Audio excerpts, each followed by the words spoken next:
A simple woman answered to a call in Italian in front of a millionaire. 24 hours later, she received a presidential invite. Maria moved briskly between tables, balancing a tray of empty coffee cups.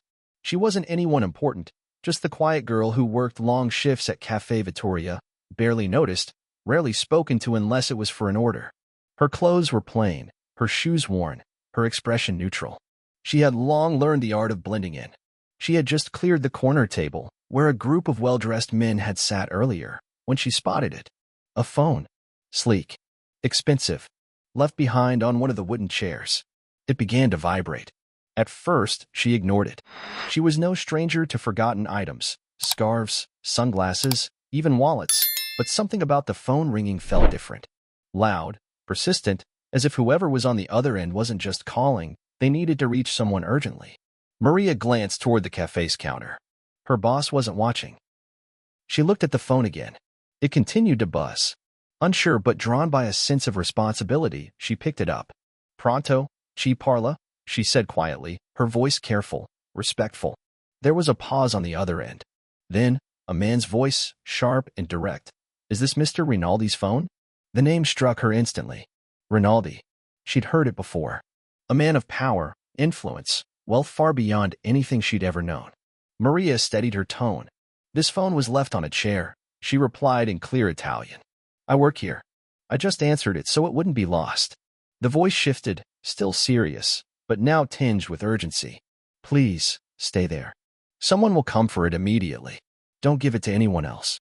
She nodded instinctively. "Understood. I will wait." As the call ended, Maria lowered the phone slowly. Her heart pounded, not from fear, but from the strange weight of what had just happened. In the middle of her ordinary shift, she had answered a phone that didn't belong to her, spoken to a stranger, and mentioned a name tied to unimaginable wealth. She placed the phone on the counter, careful not to draw attention. She didn't realize it yet, but the moment she said pronto, the trajectory of her life had already begun to shift. Maria had just ended the call and placed the phone gently on the counter.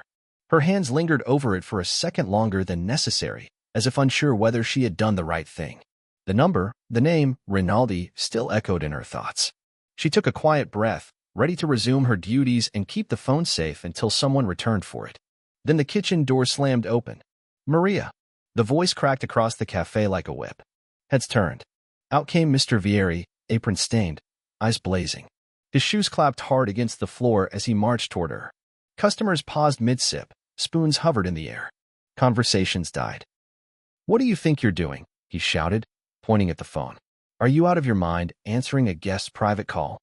Maria's cheeks flushed. "I only picked it up because it kept ringing. I thought someone might." "You thought?" He cut in, his voice rising. "You thought it was your business to meddle with things that don't belong to you." "I was trying to help," she said quietly, barely audible now. "Help?" he snapped. "You've embarrassed this cafe. If that phone belongs to someone important, and they file a complaint, we're ruined. Do you understand that? Or do you not think at all?" The words stung, not because they were new, but because they always came dressed in the same cruelty. Mr. Vieri never shouted in private. He made a show of humiliation. The tables near them had gone silent. A couple whispered uneasily. An elderly woman stared with pity. Maria's throat tightened. He said he'd send someone to collect it. Enough, he barked. "You're done here. You can collect your things after your shift." A few gasps scattered through the room. Maria froze. She looked down at the phone, then back at him, not with defiance, but disbelief.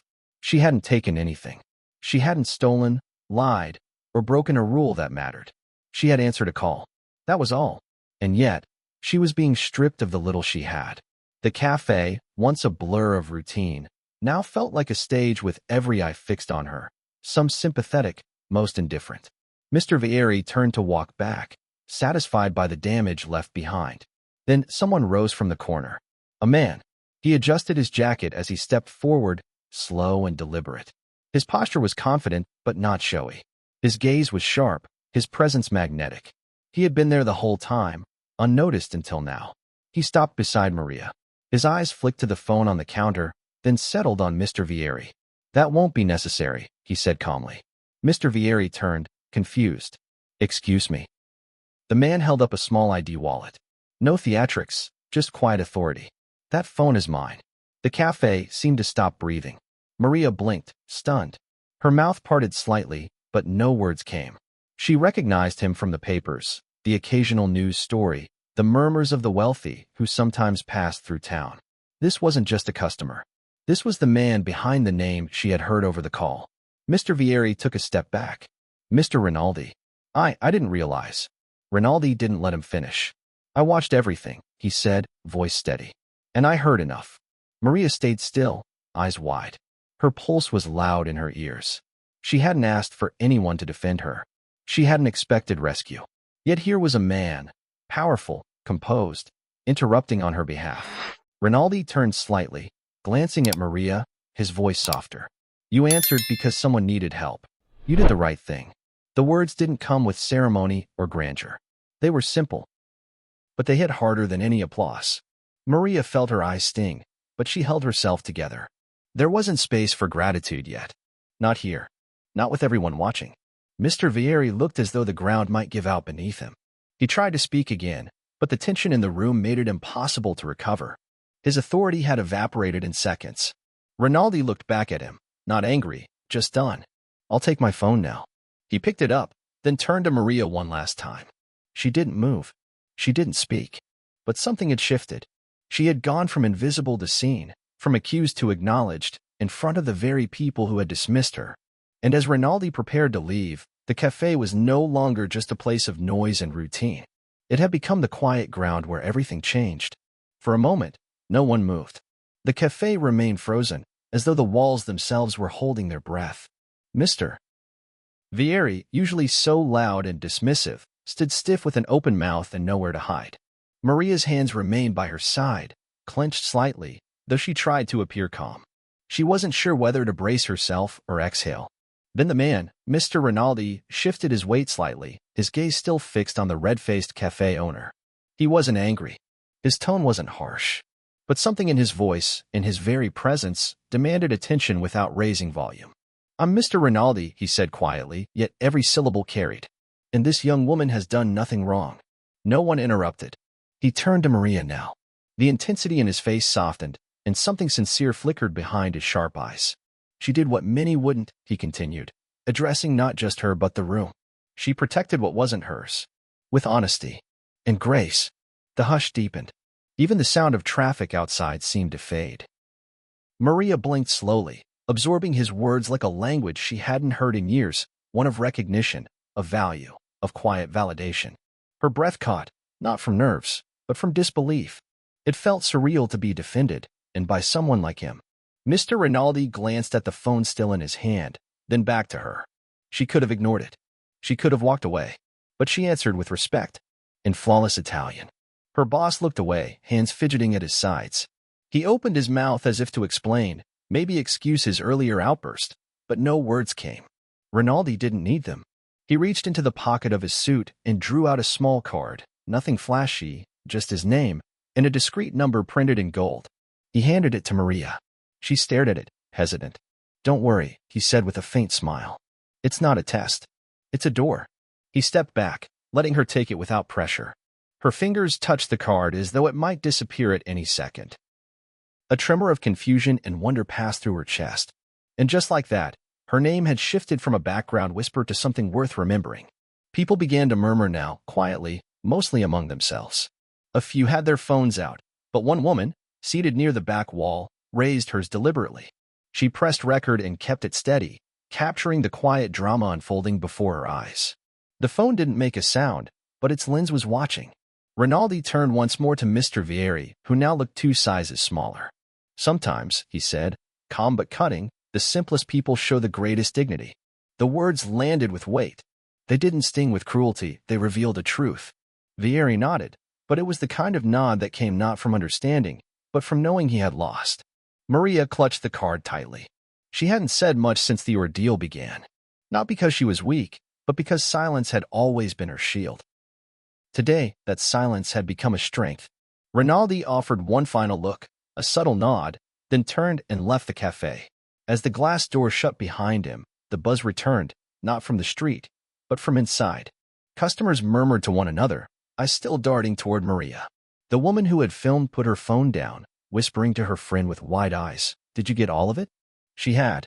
The moment, a young woman nearly humiliated, then elevated in the span of minutes, was now no longer just a memory for those in the room. It was heading online, frame by frame.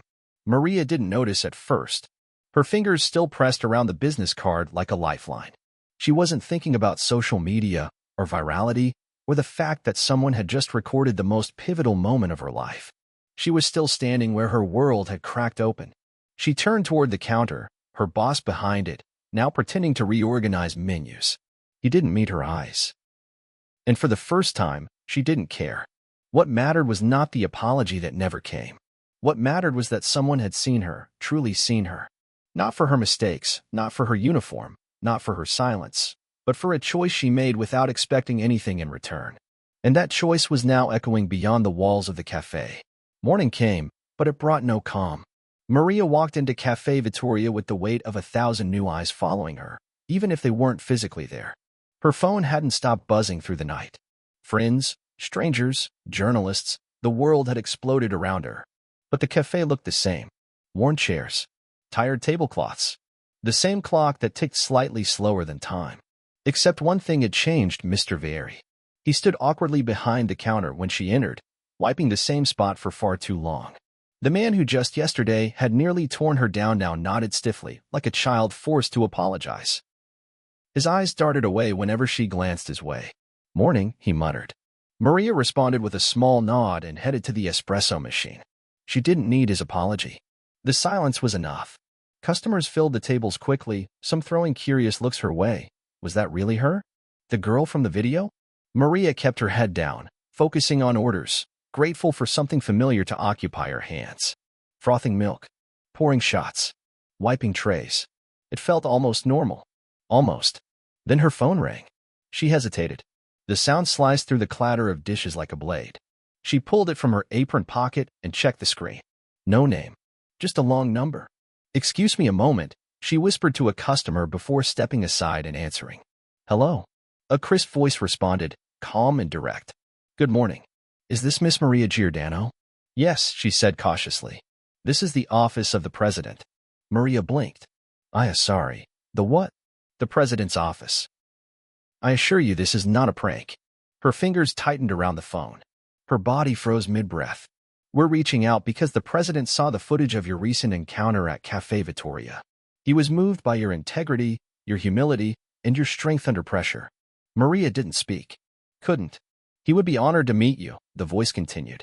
"You are formally invited to attend a national ceremony tomorrow at Palazzo del Quirinale." Maria's mouth opened, but no words came. "We'll arrange transportation. You'll receive a formal letter within the hour."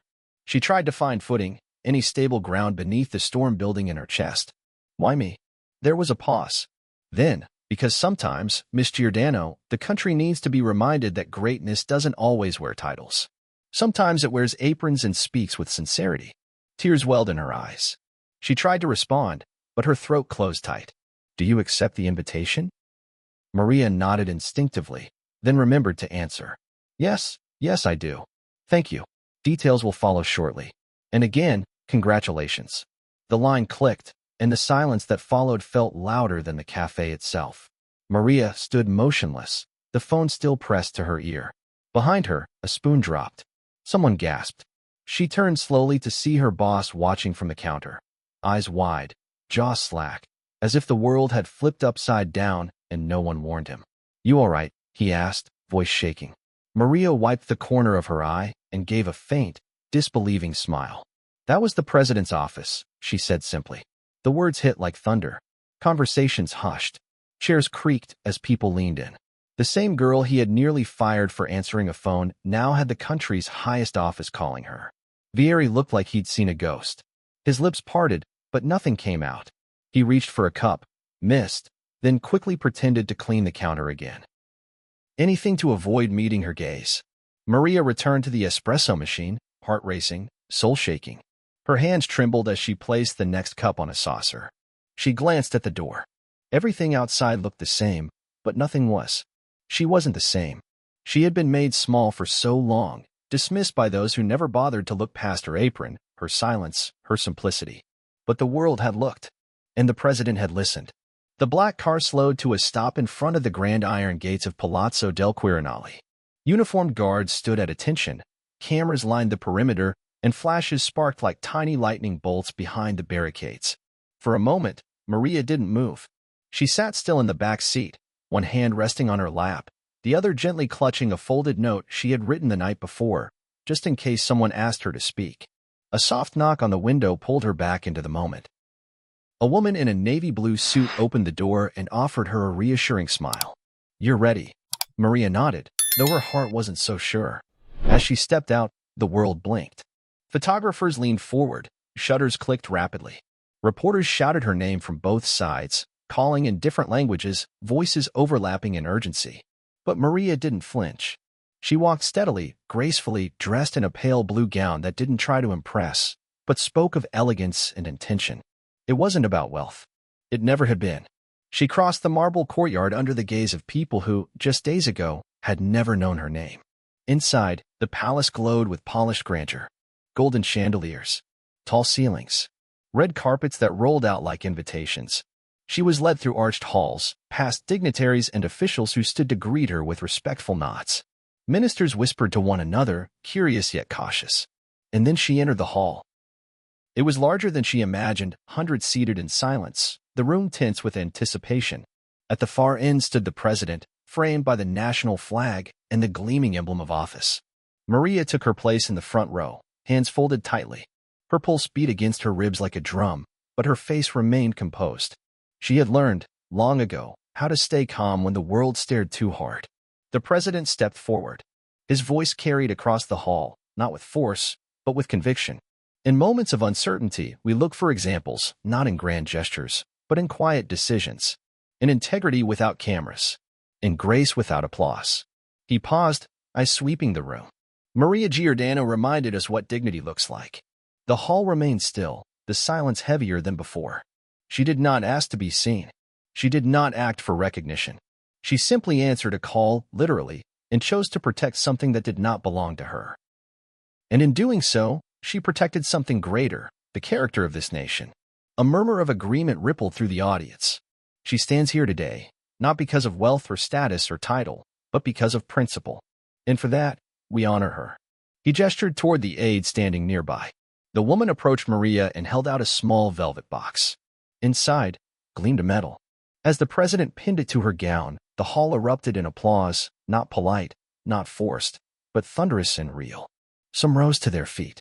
Others wiped tears from their eyes. Maria stood frozen for a beat too long. She wasn't used to clapping meant for her. The president leaned toward her. "Would you like to say a few words?" She hesitated, then reached into her hand, unfolding the note with fingers that trembled just slightly. Her voice, though soft, carried with unexpected strength. "I didn't think anyone was watching," she began. "I didn't do anything special. I only did what felt right." She paused.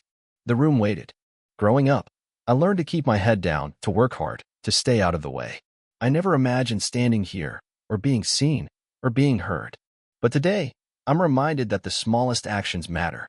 She looked around, meeting the eyes of strangers who now knew her story. "Thank you for seeing me." And with that, she stepped back. There was no grand flourish, no dramatic ending. Just her, standing in a spotlight that hadn't existed before, one she never chased, but which had found her anyway. The applause returned, louder this time, like the walls themselves wanted to echo her words. From a quiet cafe corner to the halls of power, Maria hadn't changed who she was.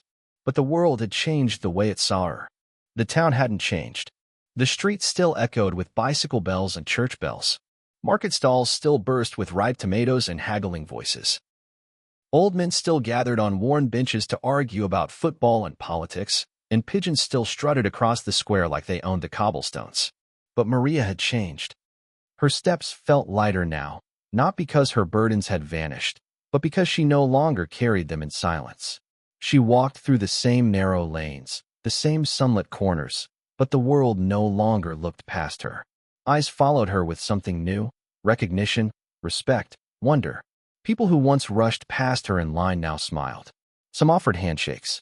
Others handed her notes with invitations: schools, women's groups, youth centers. They wanted her to speak, to inspire, to share what it felt like to be ordinary and still be brave. She had declined most for now, not out of fear, but out of reflection. She needed time to breathe, to absorb the swirl of everything. But the offers remained.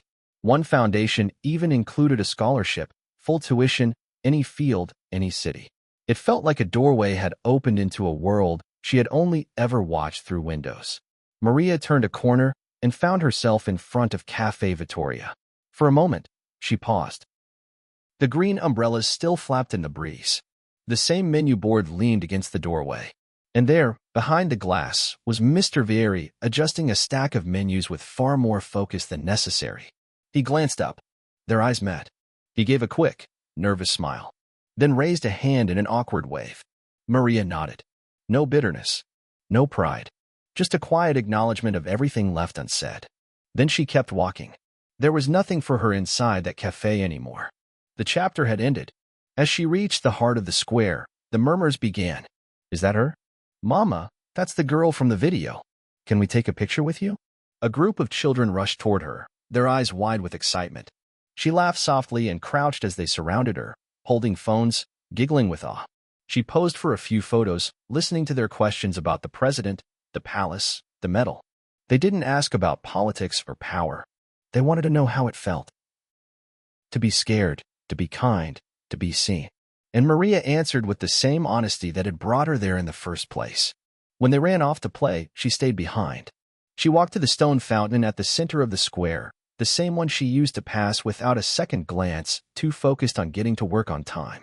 Now she sat. The water bubbled beside her. The town hummed around her. But in this moment, she felt still, balanced. She reached into her bag and pulled out the small velvet box, running her fingers along its edge. She hadn't worn the medal again. It wasn't for show. It was a reminder, not of status, but of what a single, small decision could become when met with grace. Maria leaned back, her eyes lifting to the sky. A smile curved across her lips, not loud, not wide, just real. She thought of the phone, the voice, the chaos that followed. But more than that, she thought of the girl she had been. Standing in the corner of a busy cafe, doing what she believed was right even when no one noticed. It was never about the spotlight. She hadn't asked for cameras or ceremonies. She only wanted to do the decent thing. And that, she now understood, had been enough. One small act. One simple word. Pronto. And everything had changed.